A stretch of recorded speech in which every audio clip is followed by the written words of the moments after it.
Como le comentaba en nuestro primer resumen, ayer un grupo de 32 exmandatarios latinoamericanos agrupados en la organización IDEA, pues llamaron a los venezolanos a que desconozcan, tal como lo ordena la Constitución, cualquier régimen o autoridad que contraríe los principios y garantías democráticas o menoscaben los derechos humanos. Uno de los firmantes es el expresidente de México, Felipe Calderón, a quien tengo en la línea telefónica. ¿Qué tal, Felipe? Buen día, ¿cómo estás? ¿Qué tal? ¿Qué tal, Pascal? Me da muchísimo gusto saludarte. Feliz año y lo Gracias. mejor para ti y para tu auditorio. Muchas gracias, Felipe. Entiendo que los expresidentes latinoamericanos que se reunieron con Edmundo González Urrutia en Panamá se trasladaron a la República Dominicana, ¿es correcto? Es correcto, ahora te estoy saludando desde Santo Domingo. En unos minutos más tendremos una reunión con el presidente dominicano Abinader, que se ha integrado a esta coalición de gobiernos que reconocen la legitimidad del triunfo incuestionable, por otra parte, de Edmundo González en las elecciones venezolanas y que desde luego apoyan su causa. Desde este año, muy tempranamente, ha habido una movilización importante a nivel internacional. Ha estado Edmundo González con el presidente Milei en Argentina, con el presidente de Uruguay, Lacalle. Ha estado con el presidente Biden en Estados Unidos, con el equipo de gobierno de Donald Trump, particularmente el que estará vinculado a asuntos de América Latina. Por otra parte, eso ha provocado rompimientos también, lo burdo del intentona impositora de Maduro ha provocado rompimientos importantes en la región. El gobierno de Boric de Chile rompió relaciones con Venezuela, lo mismo hizo Paraguay y se han venido deslindando del evento que pretende tener Maduro de toma de posesión autoritaria, a grado tal que estará prácticamente sin representaciones en la toma de posesión, sin representaciones de mandatarios, vamos a Ujú. llamarlo así.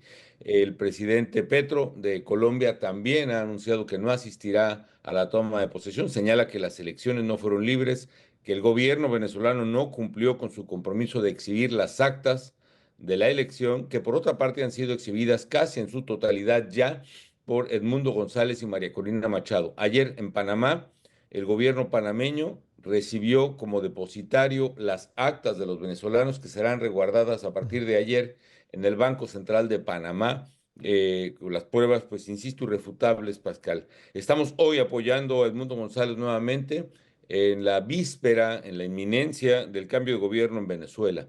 A esta hora también, justo dentro de media hora, se ha convocado en las calles de Caracas y en todo Venezuela, en todo el mundo además, a manifestaciones populares que ojalá permitan que haya una transición democrática en Venezuela, que se respete la voluntad popular. El llamado insistente del liderazgo venezolano ha sido, por una parte, al ejército y a la policía a desacatar, a desobedecer las órdenes de represión, y por otra parte, a los ciudadanos a acudir a estas manifestaciones de manera masiva, porque como dice María Corina Machado, Sí. eh, hoy esta lucha es hasta el final y el final es hoy, Pascal, hoy y mañana. Felipe, ¿sigue siendo la intención del grupo de expresidentes latinoamericanos que acompaña a Edmundo González Urrutia acompañarlo también a Venezuela? Lo vamos a acompañar en todo su recorrido hasta el día 10. Eso también dependerá de lo que hoy el pueblo venezolano marque. Ujú. Hay que ver, Pascal, que este es un momento histórico muy difícil, como creo que todos los momentos históricos que tienen que ver con transiciones de este tipo. Alguien hacía el recuento hoy de la revolución o de las flores en Portugal, la rosa, en donde el pueblo salió a la calle e inhibió la represión del ejército que se puso del lado popular. Hemos contemplado muchas de esas transiciones en el norte de África en la década pasada, pero antes muchas en Europa, en Bosnia, en Rumanía con Ceausescu, en fin.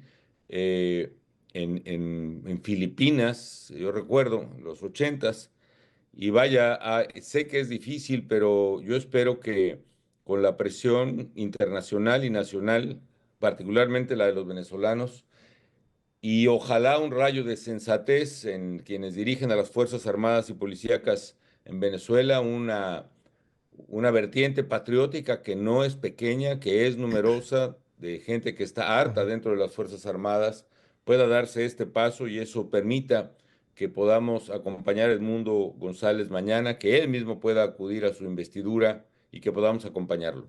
Es también grande el riesgo de represión, Felipe. Pues sí, Pascal, sí es grande, Ujú. sí, sí es grande, pero mira, yo me he cuestionado mucho en estos días, acompañando a Edmundo González, acompañando la lucha de los venezolanos. Es evidente que te cuestionas el porqué de las cosas, ¿no? Ujú. Y tienen que ver con el porqué del sentido de tu vida, por lo que has luchado, en lo que crees. Sí llega un momento en que es un poco la etapa en que estoy, que bueno, tienes que hacer frente a los años que te quedan, asegurar la subsistencia. Todavía tengo que seguir trabajando por todo el mundo porque en México me ha sido prácticamente vedado, pero y un poco da la tentación Ujú. de quedarte, como dice aquel poema de Benedetti que popularizó muchísimo Mexicanto en México, No te salves, pues dan ganas de quedarte en un rincón tranquilo a la vera del camino, ¿no? Sí, Pero cuando ves la lucha de Venezuela, cuando ves el testimonio de María Corina Machado en particular, cuando ves las caras de la gente que se reúnen por miles, yo he visto a venezolanos reunidos en Madrid, los vi en Panamá, hoy tendrán también reunión aquí en Dominicana, están en todo el mundo, es una diáspora impresionante. Los he visto en México, eh, pues es un poco las causas por las que vale luchar muy bien. y en este sentido, en esta lógica, son las causas por las que vale vivir, Pascal. Yo lo siento así, imagino lo que piensan ellos Sí. acerca de su patria y no queda, pienso yo, otra alternativa ética que acompañarlos pues hasta donde las circunstancias y las Muy bien. condiciones lo permitan, que es lo que estamos haciendo. Le agradezco mucho al expresidente de México, Felipe Calderón, que me haya esperado para seguir esta conversación. Felipe, para concluir con el tema Venezuela, ¿crees que nuestro país tiene la posición correcta frente a lo que está ocurriendo en Venezuela? Me he propuesto, Pascal, ser muy respetuoso de las posiciones del gobierno mexicano, pero evidentemente mi convicción es que no se legitime por ninguna vía, no solo el atraco electoral tan burdo, sino la represión que por lo menos sigue anunciando hasta el día de hoy Maduro y quien realmente manda en Venezuela, que es el señor Dado Cabello. Ya ves, tengo que decir Dado porque está escrito que no debes pronunciar el nombre de Dios en vano. Entonces, el señor Dado, que es un hombre violento, un hombre diabólico, pretenden eh, reprimir al pueblo venezolano, y olvídate de nosotros, y no puede legitimarse eso por ninguna vía. A mí, yo celebro que la presidenta Sheinbaum se haya negado a asistir a la toma de posesión, que no vaya tampoco el canciller. Creo que va a ir un embajador de Gives, no sé si sea él, Pascal, aquel dirigente de COSEI, tú recuerdas cuando éramos jóvenes. Sí, del Eh, Istmo. bueno, ese hombre, pues discreparía yo mucho de él, pero tenía convicciones, ¿no? Yo me pregunto si por la cabeza de él no pasará a la hora que vea la represión, la policía o las bandas delincuenciales que operan para el régimen venezolano disparando, no solo ocurrirá tratar de detener esa represión, pararse frente a uno de esos represores, bajar un rifle o por lo menos no asistir. Debiera ser una iniciativa del gobierno, sí, pero respeto que el gobierno por lo menos haya reducido el perfil de su presencia, pero nadie debiera convalidar eso y espero que de Gives tenga un impulso democrático y de sentido de justicia que alguna vez lo caracterizó, Pascal. Pues es que yo creo que las convicciones democráticas tendrían que ir más allá de las posturas ideológicas, ¿no? Sí, es que tenemos que poner, es como en el fútbol, puedes irle al América o al Guadalajara, pero por lo menos te pones de acuerdo en que la portería mida 9 metros o 9,15, ni me acuerdo, y que el manchón del penalti esté a determinada distancia. La cancha tiene que ser pareja y eso es la democracia. Si no estamos de acuerdo en que la cancha sea pareja, entonces hay un deterioro brutal de las condiciones, de las condiciones de vida de Ujú. todos. No hay espacio para el diálogo, no hay espacio para la diferencia, no hay espacio para el debate, no hay espacio para tomar decisiones democráticas. Y por eso me preocupa también el autoritarismo en general, Pascal, la deriva autoritaria que yo veo en el mundo hoy y que veo en México. Ahora que te veía en la pantalla, atrás creo que tienes el segundo piso o alguna vía, ¿no? Es decir, no creo que estemos en el lugar de Venezuela, pero al inicio de la carretera ya estamos. Mm. Es decir, con la destrucción del Poder Judicial, por ejemplo, cuando se corta una de las tres patas de la mesa republicana de los tres poderes, cuando se mata prácticamente uno de los poderes, cae esa mesa y deberíamos, y eso empieza a generar una deriva autoritaria que se va alimentando como un huracán, como un ciclón. La inercia autoritaria se retroalimenta a sí misma y termina precisamente en dictadores verdaderamente, algunos fuera de sí, como es el caso de los venezolanos, pero que tienen todavía armas en la mano. Por cierto, es lo único que les queda, ¿eh?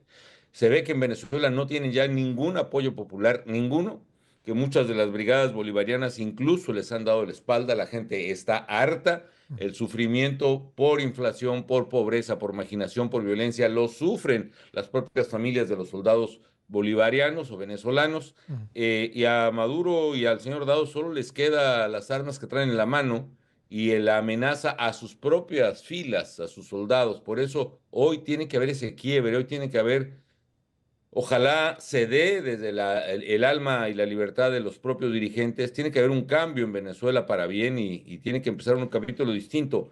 Y lo que pase en Venezuela hoy probablemente tenga influencia en lo que pase en todo el mundo democrático, incluyendo México, Pascal. Por eso reitero y refrendo mi convicción de que lo correcto es estar aquí y Ujú. llegar hasta donde podamos llegar. Felipe, no puedo dejar de preguntarte por pero eres mencionado frecuentemente por el oficialismo desde el pasado gobierno, pero ayer mismo hubo una mención a ti cuando la presidenta Sheinbaum, al contestar a Donald Trump sobre el control de los grupos delictivos en el país, dijo que Trump se había equivocado y que tú ya no estabas gobernando. ¿Algún comentario sobre esta afirmación de la presidenta Sheinbaum? Mira, yo creo que, reitero mi respeto a la presidenta. Yo veo, Pascal, que le dejaron un país muy complicado. Yo sí veo que hay rasgos, intentos del nuevo gobierno, de algunas de sus áreas de seguridad pública, de empezar a poner orden y frenar el caos en que dejaron a México. Entonces, si le sirve otra vez hacer bromas sobre mí, pues que las haga, no me importa, seguramente habrá quien todavía se ría de eso, pero de los chistes. Pero hablando de Trump, por cierto, William Barr, el que fue su primer fiscal en el 2018, en un artículo muy importante que rescató en el Wall Street Journal, él señala, él culpa, igualmente que lo que hace Trump, de que el gobierno mexicano, se refería, por supuesto, no a la presidenta Sheinbaum, sino al presidente López Obrador, es el principal responsable del crecimiento del crimen organizado y del narcotráfico en México. Y William Barr específicamente señala, y ojalá se pueda rescatar ese artículo, que la única excepción, el único gobierno que enfrentó de manera determinante al crimen organizado y al narcotráfico fue mi gobierno, el gobierno de Felipe Calderón. Lo dice explícitamente, lo saben en el propio gobierno de Trump y la referencia, pues fue muy claro también Ken Salazar en sus últimas declaraciones, ¿no? Los abrazos, no balazos, no funcionaron y al país se le dejó en una buena parte de su territorio en manos de criminales en el sexenio pasado.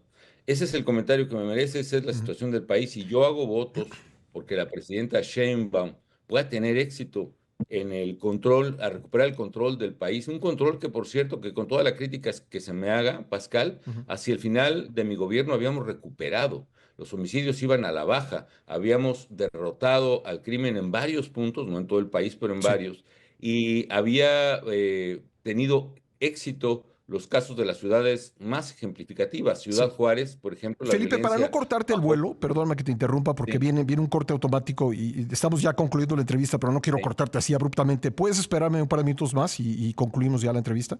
Un par.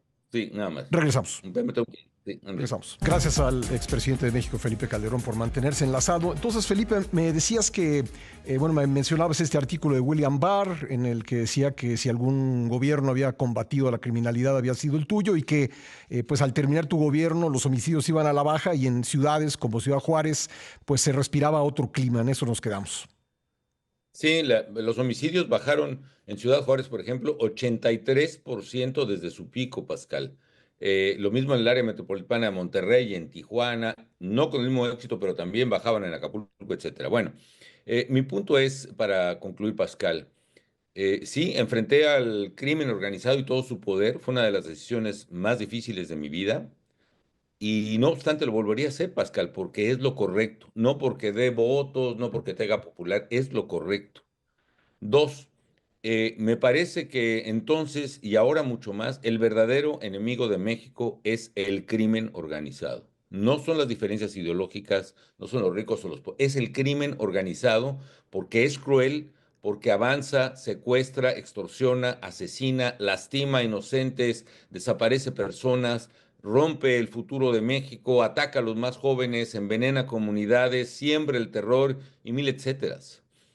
Y no es un tema solo de delincuentes comunes, estamos enfrentando organizaciones con una enorme capacidad para intimidar comunidades, apropiarse de ellas, ejercer su violencia. No solo buscan las drogas, Pascal, eso es lo que les interesa a los gringos, pero a nosotros lo que nos preocupa además es que se están apropiando de la riqueza o de la pobreza a los mexicanos, es decir, están extorsionando, secuestrando, porque aspiran a algo más peligroso que es la captura del Estado, la captura de México. Ese es el Ujú. verdadero problema y por eso creo que el crimen organizado es el verdadero enemigo ante el dilema fundamental, ético y pragmático de cualquier Sí. gobernante, desde un alcalde hasta la presidenta o el presidente de la República, si el dilema es enfrentar o tolerar al crimen, enfrentarlo con la fuerza del Estado o voltear la vista por un lado, hay que enfrentarlos. Y si la presidenta, como creo que lo empiezan a hacer en algunas de sus áreas, se decide a cumplir este deber ético, constitucional, legal, Ujú.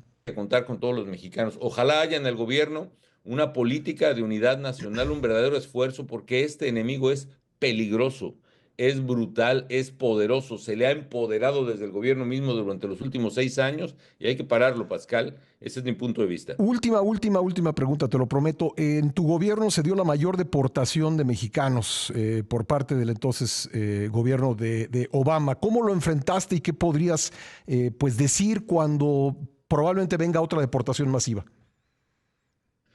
Y sí, Obama, sí, efectivamente, todos han sido duros en ese sentido, pero fuimos consistentes en defender a los mexicanos en particular en la transición, en la migración. Ahora, también hay un dato que se pierde, Pascal. Tradicionalmente México era un país de migrantes, como todos sabemos. A principios, en los últimos 5 años del siglo XX, del 95 al 2000, la migración neta es el número de mexicanos que se van a Estados Unidos, menos el número que regresan, era casi de 3 millones de mexicanos en esos 5 años. Para 2010, en mi gobierno, habíamos llevado la migración neta a cero, es decir, era igual el número de mexicanos que iban y que regresaban, y para 2012 la migración por primera vez en décadas llegó a ser negativa, es decir, más mexicanos regresaban a México que los que se iban a Estados Unidos. Esas cifras permanecieron básicamente semejantes con Peña Nieto, con su presidente, y volvieron a empezar a ser positivas, volvió a haber migración mexicana otra vez en el gobierno pasado. Hay que defender a la migración mexicana, sí. Hay que también ser claros, hay una gran cadena de corrupción en la migración centroamericana y de todo el mundo. ¿Por qué razón? Otra vez, porque el crimen organizado se ha apoderado de las cadenas de tráfico de personas. Por esa razón, sí es importante evitar esta captura del Estado, limpiar otra vez esas instituciones policíacas de migración, etcétera, y poder recuperar el país. Recuperar, mira, algo tan básico como las carreteras, Ujú. Pascal. Es importante recuperar el control de las carreteras, que nunca se debió haber perdido, la seguridad en ellas, en fin, muchas cosas. No quisiera yo abundar en ello Sí. porque de veras quiero ser respetuoso del gobierno, desearle que le vaya bien. Le dejaron unos paquetes muy grandes, muchas cosas a punto de explotar en muchas puertas. Entonces, si hay una política de unidad nacional, ojalá la haya, contará pues con nuestro apoyo. Felipe, te agradezco mucho el tiempo. Al contrario, Pascal, que sea buen año y que la libertad de expresión que tú representas empiece a avanzar nuevamente y no siga retrocediendo. Gracias, Felipe. Gracias. Felipe Calderón, presidente de México, hablando con nosotros desde Santo Domingo, República Dominicana.